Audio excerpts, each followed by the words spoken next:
7 en punto, bienvenidos a Milenio. 19 horas, el Congreso de la Ciudad de México rechaza la ratificación de la fiscal Ernestina Godoy a un día de culminar sus funciones. Oliver Pilares quedará como encargado de despacho. Confirma el INE que no habrá candidatos presidenciales independientes en la boleta electoral. Ningún aspirante logró las firmas necesarias.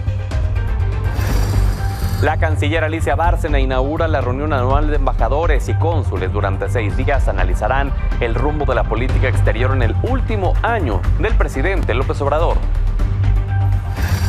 Y en la afición, Rogelio Funes Mori arriba a la Ciudad de México para reportarse con los Pumas. Comenzamos.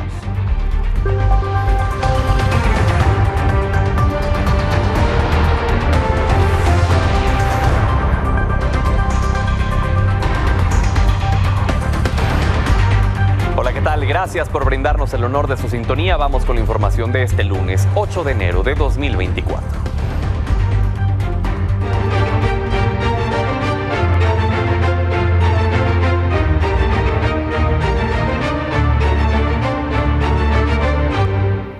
Luego de un largo proceso, hoy el Congreso de la Ciudad de México rechazó la ratificación de la fiscal Ernestina Godoy en medio de acusaciones entre Morena y la oposición. Armando Martínez, diste cobertura a esto. Cuéntanos qué fue lo que pasó. Pedro, ¿cómo estás? Qué gusto saludarte. Efectivamente, pues luego de un proceso de casi 8 meses, hoy se decidió que no continuará Ernestina Godoy al frente de la Fiscalía General de Justicia por 4 años más en el cargo, toda vez que hubo 41 votos a favor y 25 en contra y no se alcanzó esta mayoría calificada que necesitaban Morena y sus aliados precisamente para ratificar a Ernestina Godoy. ¿Qué sucedió en esta sesión, Pedro? Pues sorprendieron estos 2 votos de legisladoras priistas, Wesley Chantal, la suplente de Silvia Sánchez Barrios, y Mónica Fernández, quien pues ya después de esto se habla de que podrían estar incluso expulsadas del Revolucionario Institucional. Desde un principio, Pedro, pues ya en Morena se sentían cabizbajos. Desde un inicio de la sesión sabían que no tenían los votos, contaban con al menos 40, no esperaban ese único voto de la priista Mónica Fernández. Pero pues luego de esto, ¿qué es lo que pasará con el proceso de la Fiscalía General de Justicia de la Ciudad de México? Pues se tendrá que notificar al Consejo Judicial Ciudadano, que sabes, Pedro, pues fue el que emitió la opinión favorable para la ratificación de la fiscal. Ellos, posterior a eso, tendrán que ofrecer una nueva terna para que ocupe este puesto dentro de la Fiscalía General de Justicia, y mientras tendrá que asumir un encargado de despachos. Pero si te parece, Pedro, vamos a escuchar en voz de los propios legisladores morenistas qué es lo que sigue dentro de este proceso de ratificación. Fecha como tal ahorita es que va a contar mucho el tiempo que tarde el Consejo Judicial Ciudadano en emitir la terna para que se pueda formalizar los tiempos tanto con el jefe de gobierno como en el Congreso. Entonces de eso va a depender mucho los tiempos para la ratificación no fiscal. Pues ahí lo tenemos, Pedro, eso es parte de lo que seguirá y se habla de que incluso se podrá alargar este proceso hasta la próxima legislatura, ya que recordemos, pues habrá elecciones en 2 de junio, que pues posiblemente en la Ciudad de México, que se estará viviendo la segunda más grande a nivel nacional. Por lo pronto es la información, Pedro. Muy bien, gracias Armando por el reporte. Y luego de esta decisión hubo celebración por parte de la oposición. El presidente nacional del PAN, Marco Cortés, dijo que con el voto en contra de los diputados locales ya se siente el cambio para la capital. El líder perredista, Jesús Zambrano, mencionó que se puso fin a las arbitrariedades y el abuso del poder, mientras que el dirigente del PRI, Alejandro Moreno, reconoció que hubo valentía y lealtad de los legisladores. Sobre las priistas Mónica Fernández y Wesley Jiménez, que votaron a favor, dijo que solicitarán ante la Comisión de Justicia Partidaria iniciar un proceso de expulsión para ambas, al señalar que no hay espacio para quienes traicionen a la ciudadanía. ¿Qué dijo Morena sobre este rechazo? El líder del partido, Mario Delgado, externó su respaldo a Godoy y destacó que la derecha en la Ciudad de México le tiene miedo a que siga investigando y haciendo justicia por la corrupción. Añadió que sin importar de qué forma intenten evitarlo, les llegará la justicia. Quien también reaccionó fue el senador de Morena, Ricardo Monreal. Dijo que la oposición se equivocó al no ratificar a Godoy y que el partido debería considerarla como candidata al Senado por su perfil íntegro y honesto, mientras que el jefe de gobierno, Martí Batres, dijo que el voto en contra de la ratificación por parte del PAN y el PRI fue para defender sus intereses. El PRI y el PAN hicieron esto porque la fiscal ha investigado a las mafias y la corrupción, especialmente porque investigó al cártel inmobiliario en el que están metidos muchos funcionarios. Los del PRI votaron en contra porque están metidos en una mafia muy peligrosa, que es la de la trata de personas. Por nuestra parte, como gobierno de la Ciudad de México, reconocemos el gran trabajo de Ernestina Godoy y ahí hay un equipo con el que vamos a seguir trabajando. Hace unos meses estuvo en este estudio Ernestina Godoy y le pregunté que ante el escenario de no ratificarla, ¿qué seguía para ella? Mencionó no tener plan B. En el caso opuesto, en donde decidieran no ratificarla, ¿ha pensado cuál sería su futuro? No he pensado. No he pensado, porque yo creo que sí va a haber una decisión del Congreso para darle la oportunidad a este equipo y a la ciudad de seguir transformando esta fiscalía. Somos la única institución, la única instancia que puede ejercer una acción penal, ¿no? Entonces, le hemos demostrado en estos 4 o 5 años, incluyendo la de procuradora, que sí es posible transformar una institución tan relevante para la ciudad y es posible crear una institución en la que la ciudadanía confíe.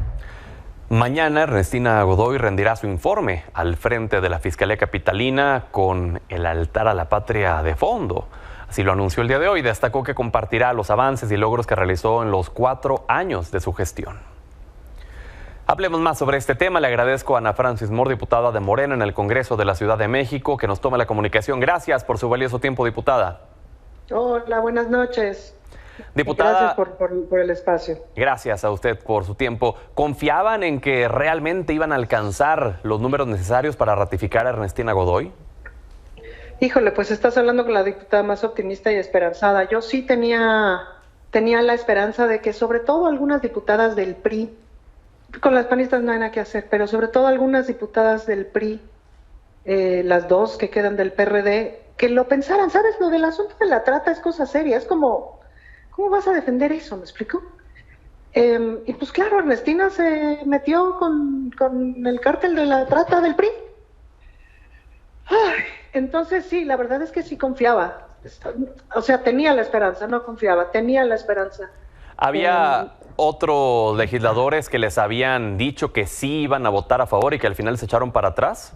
No, al contrario. De hecho, 2 diputadas del PRI valientemente votaron a la mera hora a favor y no pensamos que lo fueran a hacer, pues no, y lo hicieron. Y claro, ya las van hasta expulsar del partido, para que veas tú lo que es la coerción, ¿no?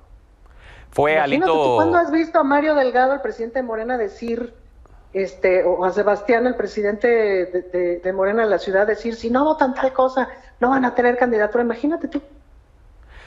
¿Fue entonces la intervención de Alejandro Moreno, de Alito Claro, Moreno? Pero además hasta lo publicó en fotos en Twitter, así de nos reunimos y aquí les di la indicación de que tienen que votar sí o sí en contra de la ratificación de Ernestina. Alito estuvo buscando muchas formas de intercambiar con Ernestina. Pues de intercambiar favores, pues, ¿no? Literal. Pero pues no, Ernestina dijo no.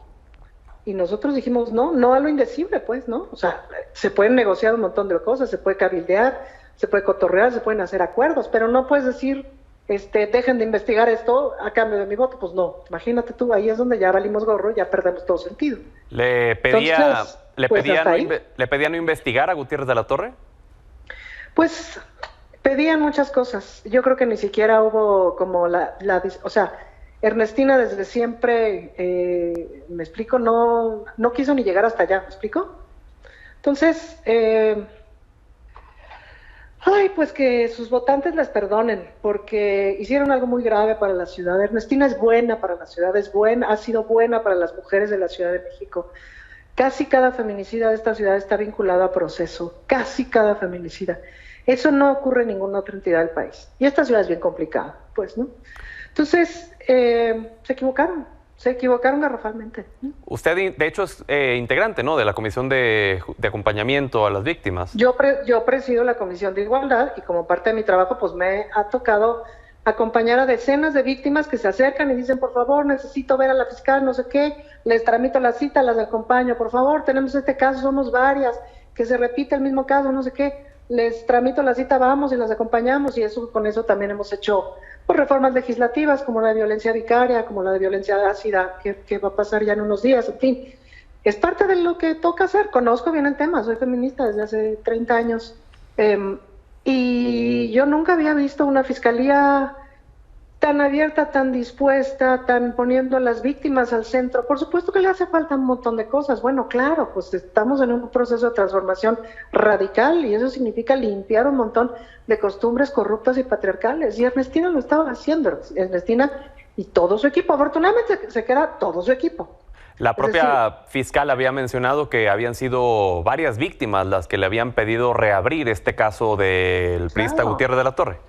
Claro, y varias víctimas que le han pedido reabrir un montón de casos. No sabes la cantidad de carpetas que se rehicieron porque estaban hechas con las patas, pero con las patas, y pues, o sea, ¿cuántos casos de feminicidio que estaban catalogados como suicidios, como muerte dolosa, etcétera, etcétera, y que se reabrieron las carpetas como feminicidio?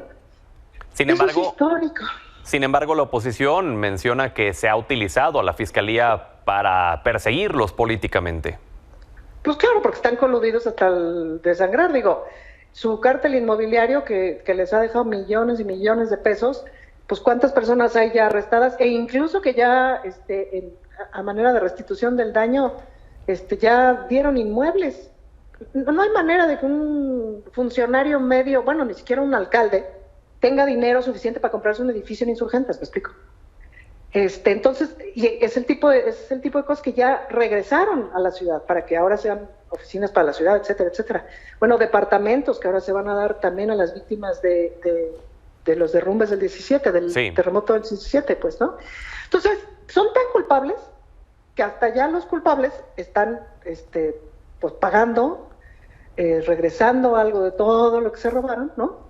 A manera de restitución del daño. Entonces es como, ya no es como que el cártel inmobiliario es un invento, ¿me explico?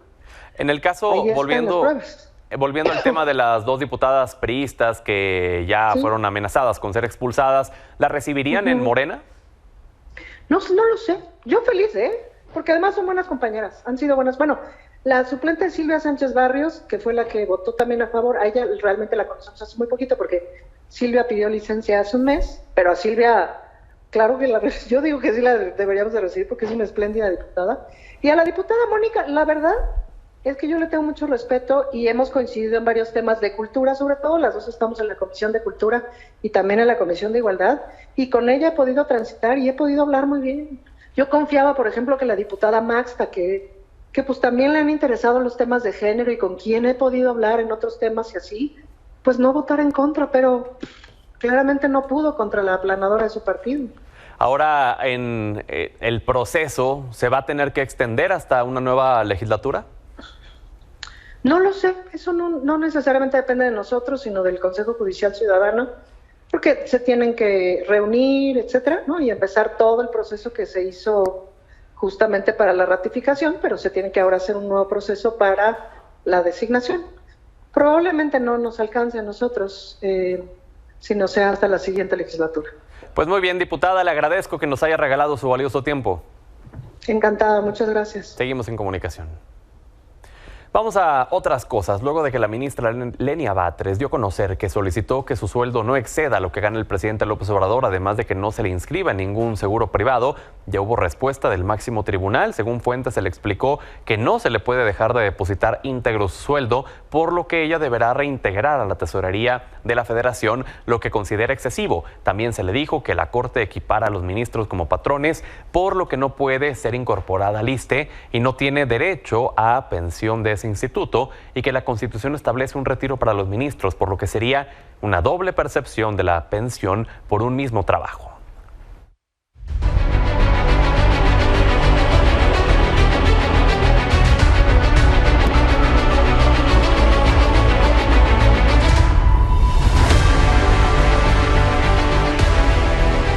Continúan las precampañas presidenciales. Claudia Sheinbaum no tuvo actividades públicas este día, pero en redes sociales subió un par de publicaciones. Una es una fotografía en la que se le ve acompañada de compañeros de Morena en todo el país, mientras que la segunda fue un video en el que destacó que como jefa de gobierno amplió los espacios públicos como el Parque Lineal de la Avenida Fénix y dijo fue sin privatizar y pensando en las familias.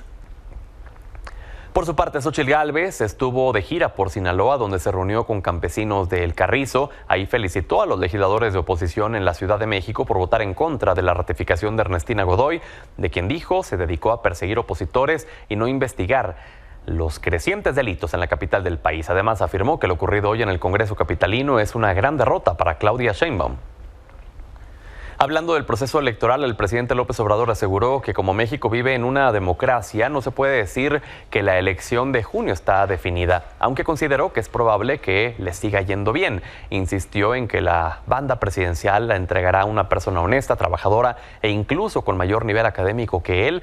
También anunció que a partir de marzo ya no realizará giras de trabajo por el país por el comienzo de las campañas presidenciales, pero la mañanera sí seguirá. Por cierto, el Instituto Nacional Electoral confirmó que la boleta presidencial del 2024 no contará con candidaturas independientes. Esto porque ningún aspirante logró el respaldo de al menos el 1% de la lista nominal de electores, equivalente a 961.405 firmas. El último minuto del sábado venció el plazo para que las 9 personas a las que el INE les autorizó recabar apoyos entregaran la meta legal establecida, pero ninguno lo cumplió, entre ellos el actor Eduardo Verástegui, que solo reunió el 14% de las firmas, y eso que fue el más alto. Para el Senado tampoco habrá candidaturas independientes, mientras que para diputaciones federales solo 15 personas rebasaron el mínimo exigido. Además de esto, la Comisión de Prerrogativas y Partidos Políticos del INE aprobó un nuevo ultimátum a Movimiento Ciudadano para que después de la elección del 2 de junio cumpla con las órdenes y sentencias desacatadas durante 2 años para regular en sus documentos internos temas sobre violencia política de género y la paridad sustantiva en candidaturas. Sostuvo que el Partido Naranja ha sido el único que ha desacatado sentencias del Tribunal Electoral para regular estos temas en favor de sus militantes, mujeres y candidatas. El acuerdo será sometido a votación del Consejo General este jueves. Vamos a otros temas. El exgobernador de Tamaulipas, Tomás Yarrington, saldrá libre en Estados Unidos el próximo 9 de noviembre tras cumplir una condena de 9 años por declararse culpable de lavado de dinero y lograr que se corrigiera su sentencia para tomar en cuenta su tiempo en prisión desde que fue detenido en Italia en abril de 2017. Según el Buró Federal de Prisiones, se indicaba que su liberación ocurriría en diciembre de 2025, pero fue actualizada al 9 de noviembre de este año, y cuando sea liberado es probable que sea deportado a México, donde tiene acusaciones en su contra también por lavado de dinero. Hablemos de la migración. Esta mañana la caravana migrante El Éxodo de la Pobreza salió del centro de Arriaga en Chiapas para iniciar un trayecto rumbo a Oaxaca. Abraham Jiménez, adelante, cuéntanos la información al respecto. ¿Qué tal, Pedro? Muy buenas noches, un gusto saludarte desde Chiapas. Y bueno, la caravana migrante que salió el día de hoy del municipio de Arriaga, esta caravana denominada El Éxodo de la Pobreza y que había partido el pasado 24 de diciembre de Tapachula, bueno, pues ellos se reagruparon nuevamente en el municipio de Arriaga para continuar su travesía hacia la frontera norte. En este momento se encuentran descansando en la localidad de Corazones, en el estado de Oaxaca. Con imágenes de mi compañera Cristina Meléndez, podemos observar cómo los integrantes de la caravana pues ya se han instalado en el parque de esta localidad, donde algunos ya han instalado casas de campaña, algunos ya están descansando, mientras otro grupo de personas está recibiendo algún tipo de atención, sea de alimentos o atención médica, e incluso también pues son atendidos por algunos feligreses religiosos. En este sentido, la información que tenemos al momento es que los integrantes de la caravana migrante El Éxodo de la Pobreza van a permanecer esta noche en este lugar. Van a salir nuevamente a las 3 de la mañana de este martes para continuar su travesía hacia la localidad de Tapanatepec, Oaxaca, donde van a descansar nuevamente y se espera de que se una otro grupo de personas y que puedan también acompañarlos en esta travesía hacia el norte del país. Afirman de que es muy difícil que acepten un trato con el Instituto Nacional de Migración luego de que fueron engañados, afirman, y fueron abandonados a su suerte en municipios como Palenque, San Cristóbal, Villa Villahermosa, Tuxtla Gutiérrez y Berriozábal, y que ahora van a buscar llegar juntos hacia la frontera norte. Así que vamos a estar muy atentos de lo que ocurra con la caravana migrante en los próximos días. Gracias, Abraham. Gracias, al pendiente.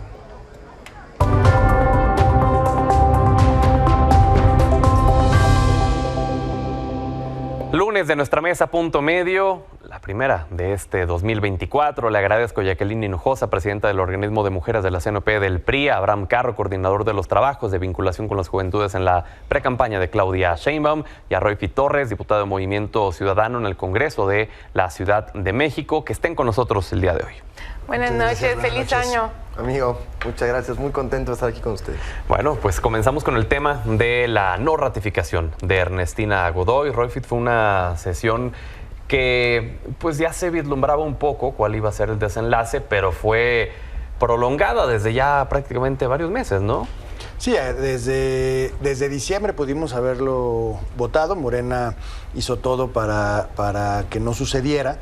Y hoy, pues en una sesión también muy cuestionada, porque se aprobó violando todos nuestros reglamentos, pues tuvimos hoy un extraordinario para llevarla a cabo, pero pues nos mantuvimos quienes dijimos desde el principio que íbamos a votar en contra, y afortunadamente alcanzamos los votos para que esto no sucediera. En el caso del PRI y del PAN, bueno, mucho se ha dicho del por qué la negativa a ratificar a Ernestina Godoy, pero en el caso de Movimiento Ciudadano, ¿qué fue lo que los hizo decir no vamos? Mira, para nosotros desde el principio fue un tema eminentemente técnico y de resultados. Nosotros pedimos desde el Consejo Judicial que fuera un proceso abierto, que se escuchara a las víctimas, a todos los involucrados en el proceso, y no se dio. Fue una simulación del Consejo Judicial, después llegó al Congreso, a la comisión, y también lo mismo, solo fue de trámite, y llegaron a una votación sin explicar todas aquellas dudas sobre la función de la Fiscalía. Hoy tenemos un índice de impunidad del 99%, que nos dice México Evalúa, por ejemplo, de las denuncias que se llegan, porque también tenemos una cifra negra del 93% que no ha cambiado en los últimos 10 años. Entonces, esta Fiscalía no está incentivando la denuncia, pero tampoco los pocos delitos que se denuncian los está atendiendo. Entonces, para nosotros, el escuchar a las víctimas y la exigencia de la justicia, verdad y reparación del daño fueron los criterios que nos hicieron llevar la votación en contra de la ratificación. Abraham, me imagino que difieres de lo que dice el diputado. Sí, yo creo que pues esto lo seguiremos viendo, ya lo empezamos a ver antes de terminar el año. Insistimos nosotros en que lo que representa Movimiento Ciudadano y el PRI-PAN es lo mismo, o sea, son dos caras de la misma moneda, y poco a poco los vamos a ver cada vez más unidos en temas que tienen que ver particularmente con la impartición de justicia. ¿A PRI-PAN o también a MC? Sí, por supuesto, PRI-PAN, perdón, y Movimiento Ciudadano. Es una misma moneda, dos caras de una misma moneda. ¿Qué es lo que creemos nosotros? Que se está haciendo una transformación en este país, y sin embargo lo viejo no acaba de morir, lo nuevo no acaba de nacer.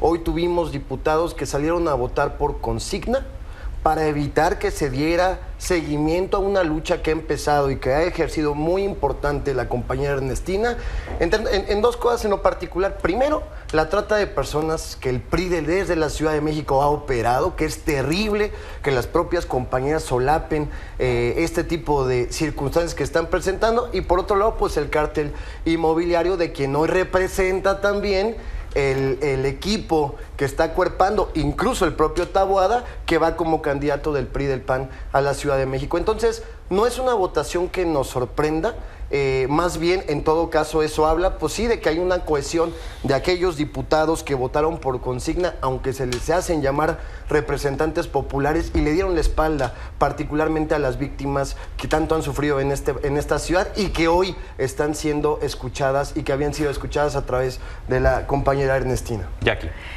De verdad, sí da risa, pero risa de coraje, cuando dicen y politizan una votación de una fiscal que es espía y aparte patito, porque ya vimos que también plagió su tesis. No hay que politizar. ¿Sabes a quién hay que escuchar? A las víctimas. ¿Sabes cuántas mujeres que sufrieron feminicidio denunciaron ante la fiscalía diciendo, oigan, ayúdenme, sufrió violencia, y no les hicieron caso? ¿Sabes cuántas? 10 mujeres fueron asesinadas por negligencia de la fiscalía. Aparte de las carpetas de investigación, por ejemplo, Ani, atacada hace 5 años por ácido, y la fiscal ha encubierto la investigación, que se pierden las carpetas, que no recibe a Ani. Por ejemplo, también una activista, Alessandra Rojo de la Vega, perseguida por defender los derechos de las mujeres. Sí, fue espiada, fue parte de la denuncia que hizo el New York Times, donde señalaba a la fiscal Ernestina Godoy como espía. Espía de activistas, espía de políticos, espía hasta de su propio partido que no concordaban con la línea que ella maneja. Entonces, no hay que el cártel o que otros, la persecución política que sufren las y los diputados locales y también federales. No, basta, hay que escuchar a las víctimas y eso es lo que se les olvida a Morena. Decía la diputada Mor del Congreso de la Ciudad de México hace unos momentos que le parecía muy incongruente cómo las compañeras diputadas del PRI defendían la trata de personas en la que está involucrada el PRI en la Ciudad de México y que las dos compañeras que sí votaron a conciencia, que pues incluso les abrían la puerta en Morena. Mencionaba que Alito Moreno prácticamente les dio consigna de o te alineas o te olvidas de tu curul o te olvidas de una candidatura. Tú fuiste diputada federal. Los diputados federales y los diputados locales, vaya, ¿no son representantes que tendrían que votar por su propio criterio? ¿Por qué se sigue viendo esto de votar todos en bloque? Es que hay una diferencia entre los principios que tenemos como revolucionaria institucional y somos, y lo dijo claro Tania Lario, somos resistencia, somos revolucionarios y estamos del lado del pueblo, del verdadero pueblo. Y lo que hoy se defendió fueron las víctimas no escuchadas por Ernestina Godoy, a las desaparecidas que tampoco están haciéndole caso, a las carpetas de investigación que no se siguen. 19,000 órdenes de aprehensión no fueron ejecutadas por Ernestina. Nada más hay un dato. Roifit, en el caso de Movimiento Ciudadano también tuvieron línea, votaron cada uno dijo yo estoy en contra y voto en contra, porque acá lo que se ha señalado es que Alito fue y les dijo votas en contra o votas en contra. Sí, sabemos que en el PRI así lo hacen, así lo fueron a hacer en Nuevo León, por ejemplo, lo recordarás muy bien, pero aquí para nosotros se fue una decisión informada, porque desde el principio estuvimos tratando de dar una discusión de fondo de todos estos elementos que hoy no estuvieron en la mesa y en el fondo de la discusión. Por ejemplo, nos dicen que han bajado los homicidios en la ciudad, pero por el otro lado ha crecido el índice de muertes violentas no explicables. Sin determinar. ¿No? Han subido casualmente este tipo de muertes, pero ahora sí nos pueden decir que ha bajado el homicidio. Yo les hice una pregunta muy particular. A ver, pues la Fiscalía, ¿qué tiene que ver? ¿Cuál es el papel de la Fiscalía en reducir los delitos en la ciudad? Eso es algo que la han presumido por todos lados. A ver, aquí hay un representante de Morena. ¿Cuál es el papel de la Fiscalía? La Fiscalía no prevé, la Fiscalía combate el delito. Pero si hay una respuesta, nos gustaría escucharla, porque en todos estos meses no llegó. Abraham. Y la última es que, pues obviamente para nosotros es un asunto de fondo, es un asunto que va mucho más allá de los partidos. Esto es una decisión democrática y me parece que lo hicieron de vida o muerte cuando pues, las votaciones son todos los días en el Congreso y hay muchas opciones. Eso es vivir en una democracia. No es la única fiscal que puede sacar a la ciudad adelante, ya lo demostró que no se pudo, por eso teníamos que buscar otras opciones. Por eso me parece que vivimos en una democracia y en una pluralidad. Ahora. No, nosotros primero pues estamos preparados, sabíamos, no somos tontos, estábamos conscientes de cuál sería la lógica de la votación. En todo caso, pues sorprende, diría el llamado a la inocencia que nos hace la compañera Jackie, en cuanto que dice que no se politice la votación. Perdón, pues Alito está diciendo que va a expulsar a las dos compañeras del PRI que por conciencia votaron a favor de que siguiera la compañera Ernestina. Miren, aquí hay datos importantes. Fue un aumento del 42% en vinculaciones a proceso de feminicidas, disminución del 16% de las muertes violentas de mujeres de 2019 al 2022. Insisto, aquí lo que se está atacando es a una mujer valiente que enfrentó por primera vez con tanta fuerza y con tanta vehemencia a un cártel inmobiliario que tanto daño y tanto dinero se ha robado en la Ciudad de México. Están tan espantados los de la mafia del poder, los del PRI y del PAN, que quieren evitar a toda costa que se siga investigando todos los desvíos de recursos que están llenando las arcas de la campaña del PRI y del PAN en la Ciudad de México. Por supuesto que no quieren tocar el tema de trata de personas. Es más, dentro de su discurso lo omiten. Quieren hablar de responsabilidades de desaparecidos cuando han visto que el PRI y el PAN salgan a dar la cara de todos los desaparecidos que durante sus gobiernos ha tenido este país, ha padecido este país. Insisto, aquí estamos ante la doble moral, ante la doble moral que sigue sin poder responder la deuda histórica que tiene ante este país, y por eso sostenemos que la oposición está moralmente derrotada, y en unos meses les vamos a enseñar que están muy derrotados por la ciudadanía en este país. Diversas voces de Morena dijeron que Alito Moreno a cambio quería en la negociación que se dejara de investigar el tema de la trata de personas, que el PAN quería en la negociación a cambio de ratificar a Godoy que se dejara el tema del cártel inmobiliario. ¿Es esto cierto? ¿Sí fue la intención? Yo creo que hay toda una intención, por supuesto, de bloquear estas investigaciones para que no se llegue al fondo. Bien lo dices, diputado, no es nada más Ernestina. Somos millones de mexicanos que nos hemos organizado y que queremos que siga habiendo estas investigaciones y que se dé a conocer la corrupción imperante hoy desde el gobierno de Benito Juárez de la Ciudad de México, y también el tema de trata de personas. Nosotros no somos cómplices de ningún tipo de delito, al contrario, que se pongan sobre la mesa y que se discutan, que pague quien tenga que pagar, y así va a ser. Ya lo dijeron los diputados hoy de Morena. Diputado, y así va a ser. Roy Pitt, me imagino por lo que vi en su expresión que ustedes coinciden en esa necesidad, ¿no?, de que se investigue. Por supuesto, es que las investigaciones van a seguir. Incluso el equipo ya lo dijeron, hasta en un tono amenazante, el equipo se va a quedar, ¿no? Y que cada quien se atenga a las consecuencias, pero pues cada quien tendrá que responder. Si hay una acusación de trata del cártel inmobiliario, pues las investigaciones se tienen que continuar. Aquí nosotros, en Movimiento Ciudadano, no estamos hablando de eso. Nosotros estamos hablando de que necesitamos resultados en la ciudad, necesitamos justicia, necesitamos reparación del daño, necesitamos escuchar a las víctimas, necesitamos atender de fondo esta problemática. Otra vez nos vuelven a decir, es que han bajado las muertes violentas. ¿Cómo las ha bajado la Fiscalía? Díganme cuál es el mecanismo, qué es lo que han implementado. Lo único que nos dan son cifras para justificar una decisión. Aparte maquillado. Pero cuando los contrastamos con informes que se han venido haciendo durante muchos años, pues nos damos cuenta que hay otra realidad. Y ese contraste, creo que es la primera vez, y yo que estoy en el Congreso, que tenemos una discusión con alguien de Morena, en cuestión de fondo. Imagínate, eso no pasó en el Congreso de la Ciudad. No pasó en el Congreso. Eso no pasó en el Congreso de la Ciudad. Se meten en estas descalificaciones, que si el cártel, que si la trata, que si Morena, para la ciudad no les sirve esta polarización. Lo que nos sirve es atender los problemas de fondo, y eso es lo que hemos estado concentrados en Movimiento Ciudadano. Jackie, ustedes han dicho que es una persecución política lo que se ha hecho por parte de la Fiscalía hacia el PRI, hacia el PAN. ¿No temen que ahora que ya no está Ernestina, que como dice el diputado, se queda su equipo, vaya a aumentar esto todavía más? A ver, si algo hemos vivido en este gobierno ha sido persecución. Yo quiero señalar la violencia que sufrió la diputada Barrón, que tuvo 5 balazos en la camioneta, 6. Con mensajes de que si se presentaba le iba a ir peor a ella y a su familia. Solo ahí define lo que es Morena. Lo que yo quisiera, y quisiéramos todos en esta ciudad, es que así como la Fiscalía se empeña en investigar delitos de la oposición, se empeñara en buscar a los culpables de la gente que asesina, que roba. Por ejemplo, Leslie, ¿qué le has dicho a los padres? ¿Conoces el caso de Leslie?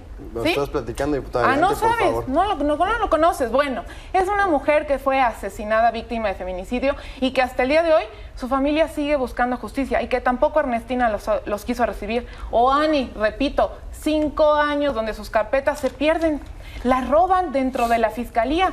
Entonces, eso es lo que quisiéramos todos, que en vez de que, así como el empeño que hacen por investigar a la oposición, investigaran realmente los delitos que está pasando en la Ciudad de México. Pero no, se dedican a perseguir a los que no piensan igual. Y no solo hablo de políticos, activistas. María Cristina, una activista de la Cuauhtémoc, que denunció un cártel inmobiliario de la Condesa, que desde hace mucho tiempo, donde gobernaba obviamente Morena y sus aliados, que en ese caso era pues Andrés Manuel, y ya saben, bla, bla, bla, bla, y fue asesinado, sí. Asesinada María Cristina en la Condesa en el 2019. Bien. Y no ha tenido justicia. Esas son las personas que deben investigar. Un último comentario, Refit. Abraham, breve, por favor, diputado, con el que cierra. Mira, yo creo que el tema del combate a la impunidad debe seguir en la ciudad. Tenemos que ir ahora al Congreso a un proceso abierto, público, transparente. Tenemos que corregir todo lo que el Consejo Judicial no hizo en este proceso. Tenemos que hacer un llamado al Consejo para que de verdad asuma su responsabilidad y seguramente vamos a encontrar una opción que sea del consenso de todos, pero que verdaderamente vea por la justicia en la ciudad y por todo lo que las preocupaciones de todos los grupos parlamentarios y asociaciones. Yo creo que ese es el reto que tenemos hacia adelante. Muy bien, Abraham.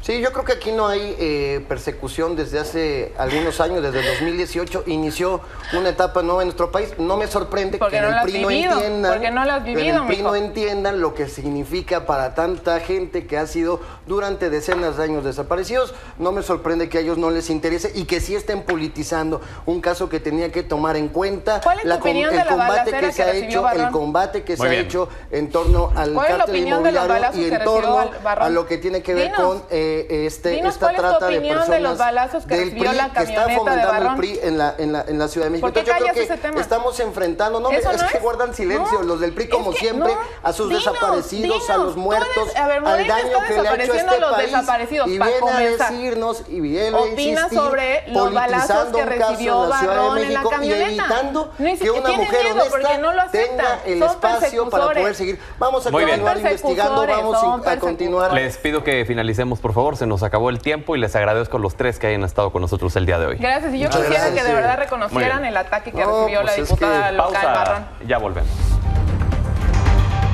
Hablemos de negocios. Luego del incidente con una aeronave de Boeing, autoridades pidieron la revisión de los aviones. Ana Karina Martínez, cuéntanos, por favor.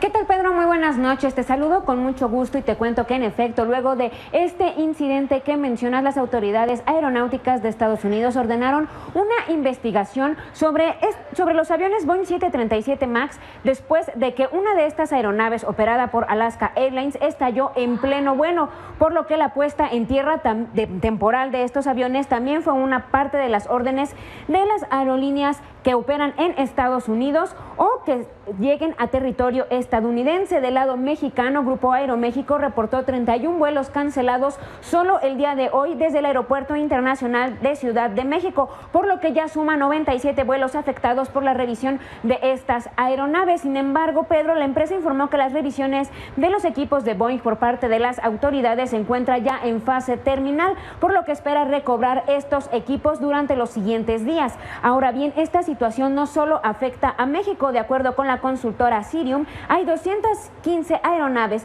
del 337 MAX en servicio en todo el mundo. United Airlines posee la mayor flota de la aeronave en cuestión, con 79 unidades. Varias de ellas ya entraron en suspensión de actividades. Le siguen Alaska Airlines, Copa Airlines y también Aeroméxico, con 19 de estas aeronaves en suspensión. Muy bien, Ana Karina, gracias. Muchas gracias, hasta mañana.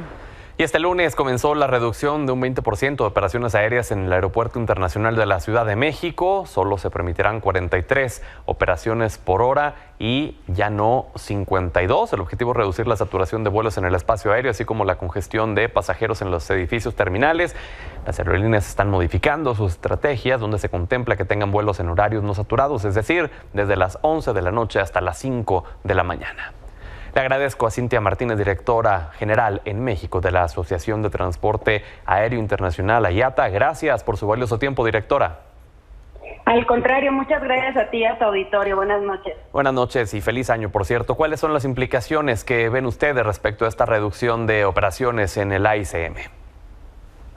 Pues muchas gracias por la pregunta, por el tiempo. Como sabes, desde el año pasado, pues este es el tema que surgió. Y pues inicialmente se pretendía que la reducción se hiciera a finales de octubre, lo cual pues ya te podrás imaginar el impacto que iba a significar para una industria que toma muchos meses de anticipación para la planeación de los vuelos, los slots y todo lo que como usuario vemos cuando entramos a comprar un vuelo.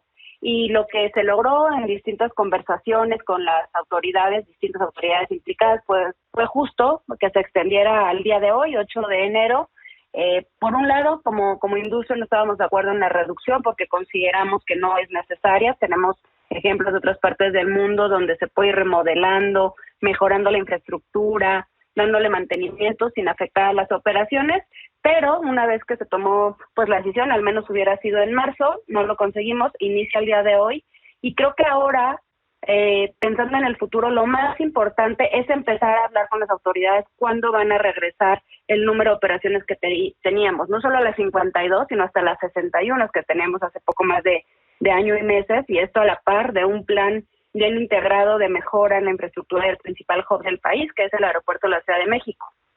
Ante los señalamientos de la congestión de gente en las terminales, de la saturación del espacio aéreo, uno podría llegar a pensar que, contrario a regresarlo, incluso se podrían pensar en reducirlo más todavía. ¿Ve esto usted así o ve sí realmente la posibilidad de que regrese como estaba antes? Vamos a seguir insistiendo en ello, y claro que somos sensibles, cualquiera que viajemos por el aeropuerto vemos las condiciones, pero también el hecho de que en mucho tiempo no se le ha dado mantenimiento, en mucho tiempo no se le han hecho mejoras a la infraestructura con una planeación, un crecimiento adecuado para la demanda que sigue incrementándose, y la verdad es que creemos, como lo hemos dicho antes, que si el TUA se aplicara exactamente para lo que se debería aplicar, que es para estos temas y no para otros, pues una, el aeropuerto es rentable, y otra, no tendríamos que estar viendo este tipo de decisiones que también deberían ser acompañadas por un estudio, porque nosotros confiamos que haciendo un estudio de la mano industria, autoridades, expertos, academia, pues entonces pueden decidir y legitimar ese tipo de decisiones, pero estamos seguros que habría otra forma de llevarlas a cabo. Por eso sí insistiremos en regresar las operaciones. ¿Se prevé que puedan encarecerse los vuelos a partir de esto? Pues sí, Pedro, eso es una de las posibilidades que puede haber, porque no es lo único que está sucediendo. Una es la reducción, otra es el anuncio en diciembre que se hizo de incrementos a tarifas por servicios en el aeropuerto de la Ciudad de México, que básicamente se redondean en un 77%, y obviamente esto se puede reflejar en incrementos, como tú ya decías, aunque era del otro tema, hay que revisar las estrategias, la operatividad, los planes de las aerolíneas, y por supuesto que este tipo de cosas también le pueden restar competitividad a nuestro aeropuerto de la Ciudad de México. Ante todo esto, ¿la demanda continuará? ¿La demanda de volar por el AICM? Vemos dos cosas.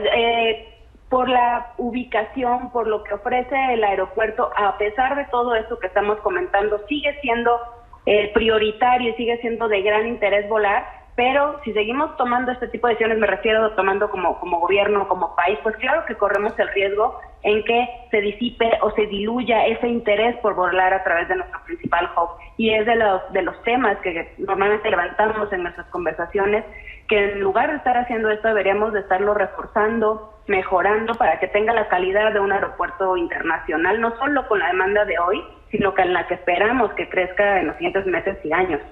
Ante esta disminución en el apetito de volar por el AICM, ¿se vería beneficiado el Aeropuerto Internacional Felipe Ángeles o esos pasajeros que deciden pues ya no mejor volar por el Aeropuerto Internacional de la Ciudad de México optarían por otro tipo de traslado como autobús o carreteras? Pues como bien lo dices, es un riesgo. Consideramos que el Aeropuerto Felipe Ángeles, como cualquier aeropuerto nuevo, va a llevar su proceso de crecimiento, pero por supuesto no podemos dejar de ver que un punto indispensable es que haya la conectividad, la infraestructura y la seguridad en los alrededores para que fácilmente nos podamos trasladar, por lo cual no quisiéramos pensar que estas son decisiones que están interrelacionadas y ambos aeropuertos se deben de manejar por separado, pero sin restarle la prioridad que el de la Ciudad de México debe tener para evitar justo esto que estás mencionando. Pues directora, le agradezco que nos haya regalado su valioso tiempo. Permítanos mantener la comunicación con usted. Muchas gracias a ti. Buenas noches. Buenas noches. Pausa, volvemos.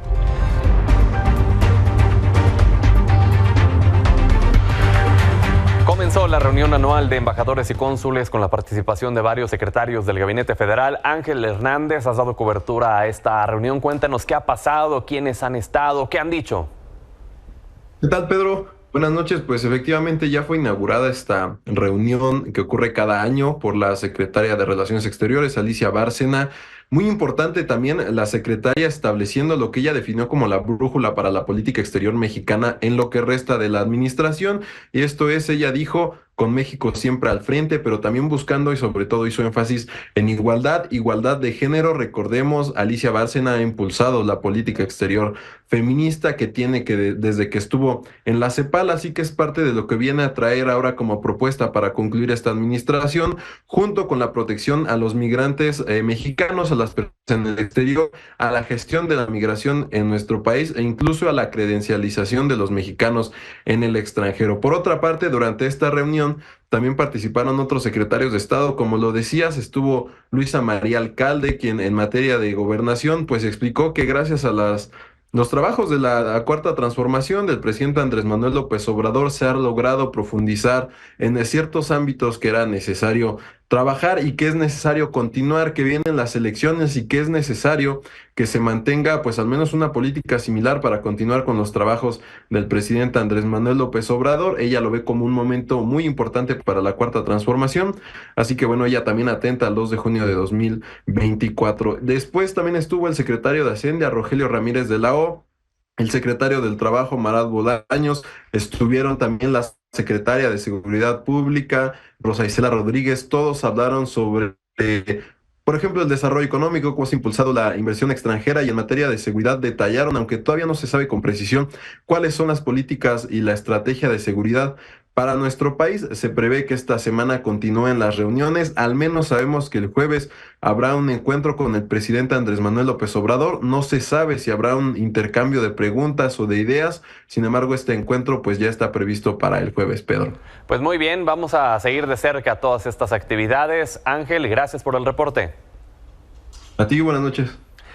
En otro tema, el presidente de Ecuador, Daniel Noboa, decretó estado de excepción en todo el país por 60 días, lo cual permite movilizar a las Fuerzas Armadas para que apoyen las labores de seguridad interna de la Policía Nacional, luego de que se confirmara la fuga en una cárcel de Guayaquil de Adolfo Macías, alias El Fito, líder de la célula criminal Los Choneros, brazo operativo del cártel de Sinaloa. Y es que en los últimos años los cárteles mexicanos se disputan las plazas de comercialización de droga en Sudamérica con ayuda de pandillas que operan desde las prisiones, que han causado altos niveles de violencia en el sistema penitenciario ecuatoriano.